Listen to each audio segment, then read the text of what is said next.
सभी को नमस्कार। Chemistry by Kapil Dangi sir YouTube channel पे अपन पढ़ रहे हैं इलेक्ट्रोकेमिस्ट्री। पिछले वीडियो में अपन ने देखा इलेक्ट्रोकेमिकल सेल और उसमें अपन ने उदाहरण लिया था गैल्वेनिक सेल या डेनियल सेल, जिसमें जिंक का एनोड और कॉपर का कैथोड अपन ने काम में लिया और उसे एक डायग्राम के द्वारा प्रस्तुत किया।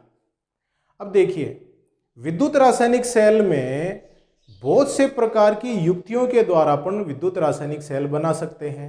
विभिन्न प्रकार के धातुओं के एनोड, विभिन्न प्रकार के धातुओं के कैथोड प्रयुक्त किए जा सकते हैं। तो उन्हें अपन शो कैसे करें, प्रदर्शित कैसे करें? क्या उसके लिए अपन पूरा डायग्राम बनाए, पूरा चित्र बनाए, पूरा लवण सेतु इस तरह से बनाए, या उसका कोई शॉर्ट मेथड भी है जिससे अपने को जानकारी तो सेल की पूरी प्राप्त हो जाए, लेकिन ज़्यादा समय भी खर्च ना हो, ज़्यादा जगह भी नहीं लगे और शॉर्ट रूप में अपन उसको समझ सके? तो उसके लिए देखिए एक पद्धति है जिसे अपन कहते हैं साइन कन्वेंशन।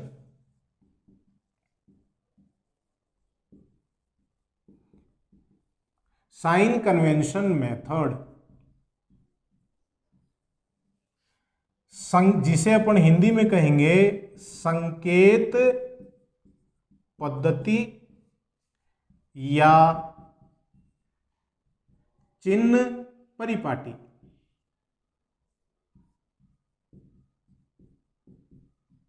मतलब कुछ संकेतों के द्वारा या चिन्हों के द्वारा अपन विद्युत रासायनिक सेल को आसानी से लिख सकते हैं। अब इसके लिखने के लिए कुछ नियम हैं जिसकी पालना करना आवश्यक है। वो नियम देखिए, एनोड को हमेशा लेफ्ट साइड में लिखा जाता है। एनोड को हमेशा बाईं तरफ लिखेंगे। ये इस चिन्ह परिपाटी का पहला नियम जो आप ध्यान रखेंगे। दूसरा, जो कैथोड है उसे हमेशा राइट साइड में लिखा जाता है। एनोड को लेफ्ट साइड में लिखेंगे और कैथोड को राइट साइड में लिखा जाता है। तीसरा, अपन देखते हैं कि कोई भी इलेक्ट्रोड है जिसे अपना अर्ध सेल भी कहते हैं, उसमें क्या होता है, कोई धातु की छड़ होती है, उस छड़ को उसी धातु के आयनों के विलयन में डुबोया हुआ रहता है। तो धातु और धातु के विलयनों को आपस में संपर्क में रखते हैं। तो जो एनोड है उस एनोड को लिखने के लिए क्या करेंगे, पहले धातु को लिखेंगे और फिर एक सीधी रेखा खड़ी करके उसके बाद धातु आयनों को लिखा जाता है। इस तरह से लिखेंगे। ये एनोड को लिखने का तरीका है। पहले धातु और फिर धातु आयन का विलयन है, बीच में छड़ के और विलयन के बीच में एक सीधी खड़ी रेखा है। कैथोड को लिखने के लिए क्या करेंगे, पहले धातु आयनों को लिखा जाता है और फिर छड़, मतलब धातु जो छड़ के रूप में है उसको लिखते हैं और उसके बीच में भी एक सीधी खड़ी रेखा लगाई जाती है। तो कैथोड में पहले धातु आयन फिर धातु आएगा, एनोड में पहले धातु फिर धातु आयन आता है। अपन ने देखा कि विद्युत रासायनिक सेल में दोनों इलेक्ट्रोडों के विलयनों को लवण सेतु के द्वारा जोड़ रहे हैं। तो लवण सेतु के लिए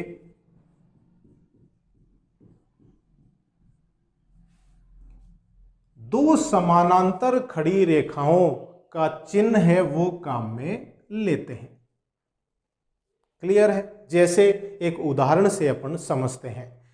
पिछले वीडियो में अपन ने देखा कि डेनियल सेल को अपन ने पढ़ा, जिंक धातु की छड़ को जिंक सल्फेट के विलयन में डुबोया, वो एनोड की तरह कार्य करता है। कॉपर धातु की छड़ को कॉपर सल्फेट विलयन में डुबोया, वो कैथोड की तरह कार्य करता है। मतलब जिंक का एनोड है, कॉपर का कैथोड है। उस पूरे सेल को कैसे लिखेंगे? तो देखिए, एनोड में पहले क्या लिखेंगे, धातु। धातु किसका है, जिंक का। किस विलयन में डूबा हुआ है, Zn2+। आयनों के विलयन में डूबा हुआ है। राइट साइड में क्या लिखेंगे? कैथोड। कैथोड में क्या लिखा जाता है? पहले धातु आयन फिर धातु। तो कैथोड किसका बना हुआ है?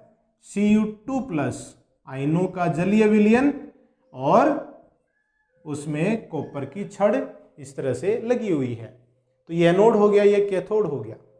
एनोड और कैथोड के जो विलयन हैं उन विलयनों को आपस में लवण सेतु के द्वारा जोड़ते हैं। तो विलयनों के मध्य इस तरह से दो समानांतर रेखाएं अपन इस तरह से लगा देंगे, जो किसको दर्शाता है? लवण सेतु को दर्शाता है।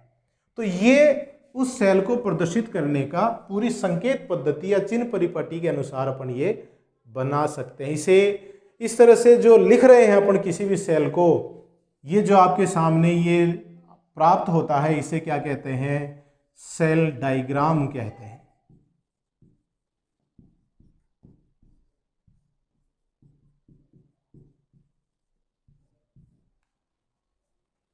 सेल आरेख कहते हैं। अब इस सेल आरेख में कुछ और चीजें भी अपन सम्मिलित कर सकते हैं। देखिएगा, इसमें जितने भी घटक हैं उन घटक की प्रावस्थाओं को इसमें शामिल किया जा सकता है। जैसे मैंने यहाँ पे जिंक के आगे ठोस मतलब S लिखा। S का मतलब क्या है? कि ये ठोस है। Zn2+ आयन है, उसके आगे मैंने देखिए नीचे ब्रैकेट में लिखा Aq। Aq मतलब इसका जिंक 2+ आयनों का जलीय विलयन है। वैसे यहां पर Cu2+ आयनों के आगे नीचे ब्रैकेट में Aq लिखा हुआ है, मतलब ये Cu2+ आयनों का जलीय विलयन है। और Cu के आगे S लिखा है, मतलब ये ठोस प्रावस्था में है। कुछ इलेक्ट्रोडों में, जैसे अपन गैस इलेक्ट्रोडों में देखेंगे तो वहां पर प्रावस्थाएं गैस के रूप में भी प्रयुक्त की जाती हैं, तो वहां पर अपन G लिखेंगे। G मानी गैस होता है। और अपन इसमें शामिल कर सकते हैं, जैसे ये विलयन है, इन विलयनों में अपन इन विलयनों की सांद्रताओं को भी प्रयुक्त कर सकते हैं। जैसे ये जिंक 2+ है, इसमें मैंने सांद्रता लिखी 0.03 m। इस तरह से मैंने इसको लिख दिया। मैं इसको थोड़ा सा यूं लिख देता हूं, 0.03 m। ये सांद्रता भी मैंने इसमें शामिल कर दी। इसका मतलब जो आपने जिंक 2+ आयन का जलीय विलयन लिया है उसकी सांद्रता 0.03 मोलर है। और वैसे ही अपन यहां पर भी शामिल कर सकते हैं, जैसे 0.04 m, ये शामिल कर सकते हैं। तो जो इसमें इलेक्ट्रोडों में विलयन काम में लिए जा रहे हैं उनकी सांद्रताओं को भी इसमें प्रयुक्त कर सकते हैं। तो इस तरह से जो अपन सेल को लिख रहे हैं, न तो कोई चित्र बनाने की जरूरत पड़ी, वो सारी जानकारी इसके अंदर आपको प्राप्त हो जाती है। सिंपल है। अब देखिए, याद रखने का एक सिंपल सा तरीका, अपन ने जो शुरू में इलेक्ट्रोकेमिस्ट्री शुरू करी थी तो उस समय भी अपन ने देखा था कि विद्युत रासायनिक सेलों के लिए एक सिंपल सा मेथड है कि अगर आपको ABCD आती है, अल्फाबेट्स का क्रम पता है, तो इसके लिए आप सेल डायग्राम आसानी से बना सकते हैं या सेल की कुछ जानकारियां आसानी से याद रख सकते हैं। देखिए क्या है, ये दिशा कौन सी होती है? लेफ्ट। और ये वाली कौन सी होती है? राइट। लेफ्ट को पहले क्यों लिखा? ABCD में L है वो R से पहले आता है, इसलिए लेफ्ट को राइट से पहले लिख दिया। लेफ्ट में हमेशा लिखा जाता है एनोड और राइट में हमेशा लिखा जाता है कैथोड। यहां A C से पहले आता है। सिंपल है, जो पहले आता है अल्फाबेटिकल ऑर्डर में उसको पहले लिख देंगे। एनोड पर हमेशा क्या होता है? ऑक्सीडेशन होता है और कैथोड पर रिडक्शन होता है। तो O है वो R से पहले आता है और एनोड है वो नेगेटिव होता है, कैथोड है वो पॉजिटिव होता है, N है वो P से पहले आता है। तो विद्युत रासायनिक सेल के लिए देखिए, याद रखने का बिल्कुल आसान तरीका कि आपको कंफ्यूज होने की जरूरत ही नहीं कि भाई अपन एनोड को किधर लिखें, कैथोड को किधर लिखें। एनोड पर आवेश क्या था, कैथोड पर क्या आवेश है, एनोड पर कौन सी अभिक्रिया है, कैथोड पर कौन सी अभिक्रिया। अभिक्रिया के लिए तो एक चीज ध्यान रख लेंगे आप, एनोड पर हमेशा ऑक्सीकरण होता है, सेल चाहे कोई सा भी हो। क्लियर है ना चीज। तो इन अल्फाबेटिकल ऑर्डर से आप आसानी से ये देख सकते हैं, जो पहले आएगा उसको पहले लिख दो। सिर्फ विद्युत अपघट्य सेल में एक चीज का ध्यान रखना है, इस आवेश का, ये आवेश उल्टे हो जाते हैं, बाकी सब चीजें सेम है। विद्युत अपघट्य सेल में एनोड है वो पॉजिटिव होता है विद्युत अपघट्य सेल में, और कैथोड है वो नेगेटिव होता है। बस ये थोड़ा आपको विद्युत अपघट्य सेल के लिए ध्यान रखना है। तो ये है संकेत पद्धति या चिन्ह परिपाटी। क्लियर है। अब अपन नेक्स्ट टॉपिक लेते हैं इलेक्ट्रोड विभव। इलेक्ट्रोड विभव देखिए क्या है। इलेक्ट्रोड पोटेंशियल,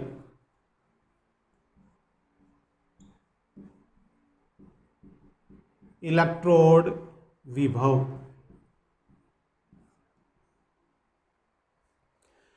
अभी अपन ने जो सेल देखे, जैसे अपन ने जिंक छड़ को जिंक आयनों के विलयन में, कॉपर छड़ को कॉपर आयनों के विलयन में डुबोकर उनको आपस में जोड़ दिया और विलयनों को आपस में लवण सेतु के द्वारा जोड़ दिया। इसमें दो इलेक्ट्रोड काम में लिए, एक जिंक का इलेक्ट्रोड और एक कॉपर का इलेक्ट्रोड, एक एनोड और एक कैथोड। इन इलेक्ट्रोडों को अपन अर्ध सेल भी कह सकते हैं। तो इलेक्ट्रोड विभव को अपन क्या कह सकते हैं, हाफ सेल पोटेंशियल या अर्ध सेल विभव भी कह सकते हैं, क्योंकि एक इलेक्ट्रोड आधा सेल हो गया, अर्ध सेल विभव भी कह सकते हैं। ये देखिए कैसे होता है, कैसे उत्पन्न होता है, उसको अपन देखने की कोशिश करते हैं या समझने की कोशिश करते हैं। इलेक्ट्रोड में क्या होता है, जैसे ये कोई धातु है, एम धातु है, इस धातु को इसी धातु के आयनों के विलयन में अपन ने डुबोया हुआ है। अपन ये नहीं देख रहे हैं कि एनोड है कैथोड है, अपन सिंपल देख रहे हैं कि ये कोई इलेक्ट्रोड है जिसमें कोई धातु की छड़ को उसी धातु के आयनों के विलयन में डुबोया हुआ है। अब इसमें क्या क्या घटनाएं हो सकती हैं, क्या क्या हो सकता है, देखिएगा। फर्स्ट, पहली कंडीशन कि धातु के जो धनायन है विलयन में, वो धातु की छड़ से टकराए और कोई अभिक्रिया ना हो, बस टकरा के वापस चले जाएं। अगर इसमें धातु की छड़ और धातु के विलयन के आयनों के बीच में कोई अभिक्रिया नहीं हुई, तो इस प्रकार के इलेक्ट्रोड कहलाते हैं नल इलेक्ट्रोड, कोई अभिक्रिया नहीं हुई। क्लियर। दूसरा, इसमें क्या हो सकता है कि जो धातु के धनायन हैं विलयन में उपस्थित हैं, वो छड़ से टकराते हैं और छड़ में से इलेक्ट्रॉन ग्रहण करके अपचयित हो जाएं। Mn+ छड़ से टकराए और अपने आवेश के बराबर इलेक्ट्रॉन ग्रहण करे और क्या हो गया, धातु में अपचयित हो गए। ये इसमें हो सकता है। तो इसमें क्या हुआ, रिडक्शन हुआ, मतलब अपचयन अभिक्रिया संपन्न हो सकती है। एक कंडीशन ये हो गई। तीसरी संभावना ये है कि धातु की छड़ में से जो धातु परमाणु हैं वो ऑक्सीकृत होकर धातु धनायन बनाएं और धातु धनायन विलयन में चले जाएं और इलेक्ट्रॉन है वो छड़ में रह जाए, ये कंडीशन हो जाए। तो क्या हो गया, ये हो गया ऑक्सीडेशन। तो तीन संभावनाएं हैं। एक में पहली संभावना में कुछ नहीं हुआ, दूसरी संभावना ऐसी है जिसमें अपचयन अभिक्रिया संपन्न हो रही है, और तीसरी संभावना है जिसमें ऑक्सीकरण अभिक्रिया संपन्न हो रही है। तो ये जो कोई अभिक्रिया नहीं हो रही है, नल इलेक्ट्रोड हो रही है, इसको अपन एक बार छोड़ देते हैं, इनको अपन डिटेल में देखते हैं। देखिए, दूसरी संभावनाओं को लेके चलते हैं, अपचयन को लेके चलते हैं। अपचयन में क्या हुआ, धातु धनायन है, विलयन में वो इलेक्ट्रॉन लेकर धातु की छड़ पर चिपक रहे हैं। मैं इधर बना रहा हूं,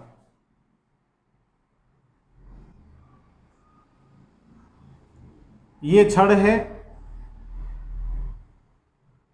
ये विद्युत अपघट्य का विलयन है कि नहीं? हुआ क्या, धातु धनायन ने छड़ में से इलेक्ट्रॉन ले लिए, तो इलेक्ट्रॉन छड़ में से कहां चले गए? विलयन में चले गए, इस धनायन को अपचयित करने के लिए चले गए। तो छड़ पर तो कैसा आवेश उत्पन्न हो गया? प्लस। छड़ पर धनावेश उत्पन्न हो गया, और विलयन में इलेक्ट्रॉन चले गए तो विलयन में ऋणावेश उत्पन्न हो जाता है। इस तरह से छड़ पर धनावेश है और विलयन में ऋणावेश उत्पन्न हो गया। कब? जब अभिक्रिया कौन सी हो रही हो? रिडक्शन।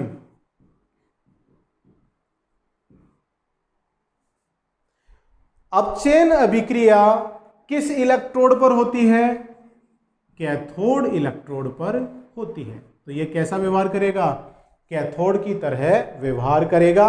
और चूंकि इसकी छड़ पर विलयन के सापेक्ष धनावेश उत्पन्न हो रहा है, तो ये इलेक्ट्रोड पॉजिटिव इलेक्ट्रोड हो गया। सिंपल सी बात है। एक संभावना यहां देखिए, जब ऑक्सीकरण हो रहा हो, ऑक्सीकरण में धातु की छड़ में से धातु परमाणु ऑक्सीकृत होकर विलयन में जाएंगे धनायन के रूप में, और इलेक्ट्रॉन छड़ में रह जाएंगे। ये छड़ है,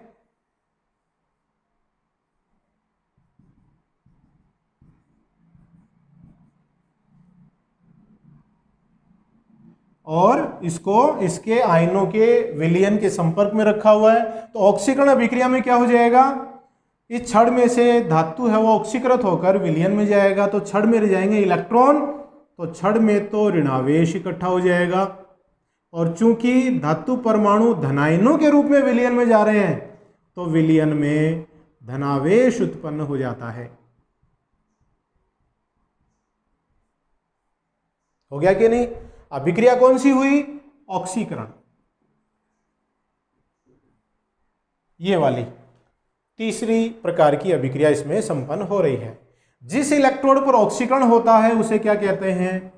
एनोड।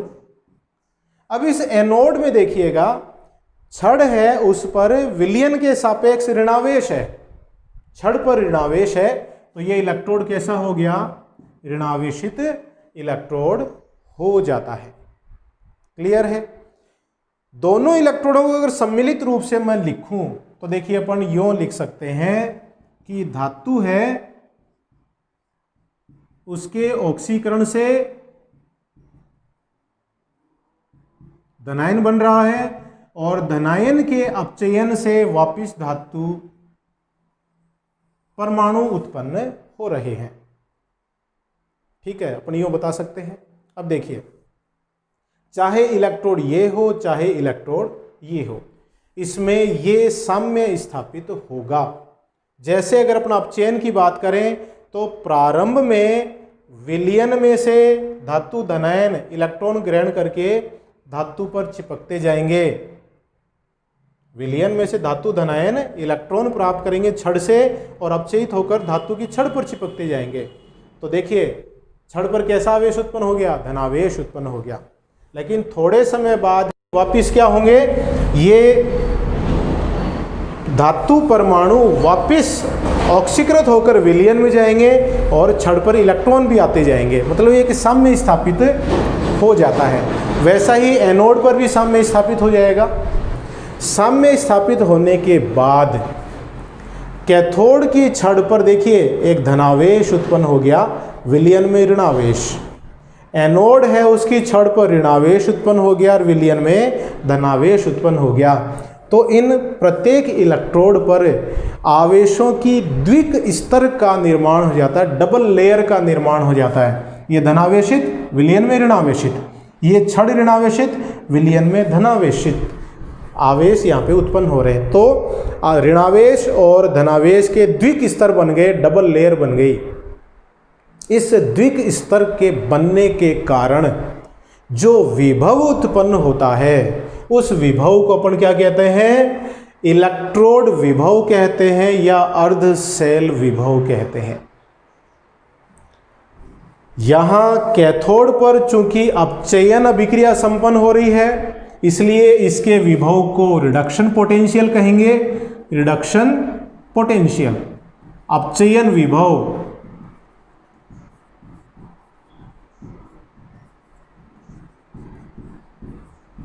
अपचयन विभव।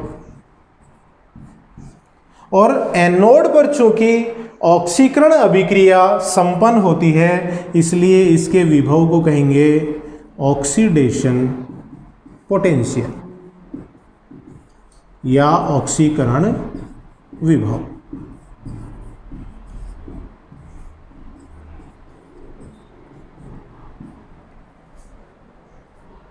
कैथोड पर हमेशा अपचयन अभिक्रिया हो रही है इसलिए उसके विभव को अपचयन विभव, और एनोड पर ऑक्सीकरण अभिक्रिया संपन्न होती है इसलिए उसके विभव को ऑक्सीकरण विभव कहते हैं।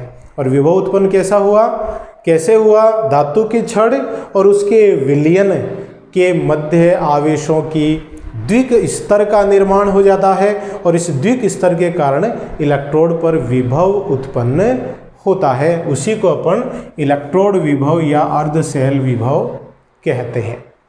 बहुत ही सिंपल है। अब ये अपन देखिए इलेक्ट्रोड अलग अलग देखे हैं, एनोड अलग देखा, कैथोड अलग देखा।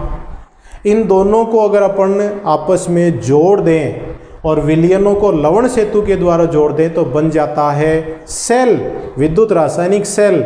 और उस सेल के विभव को अपन कहेंगे सेल विभव या विद्युत वाहक बल, और जोड़ने के बाद उसे कहेंगे विभवांतर। तो सेल विभव क्या होता है, विभवांतर क्या होता है, ये अपन पढ़ेंगे नेक्स्ट वीडियो में। बहुत इंपॉर्टेंट चीज़ है, बहुत बार एग्जाम में पूछा भी जाता है।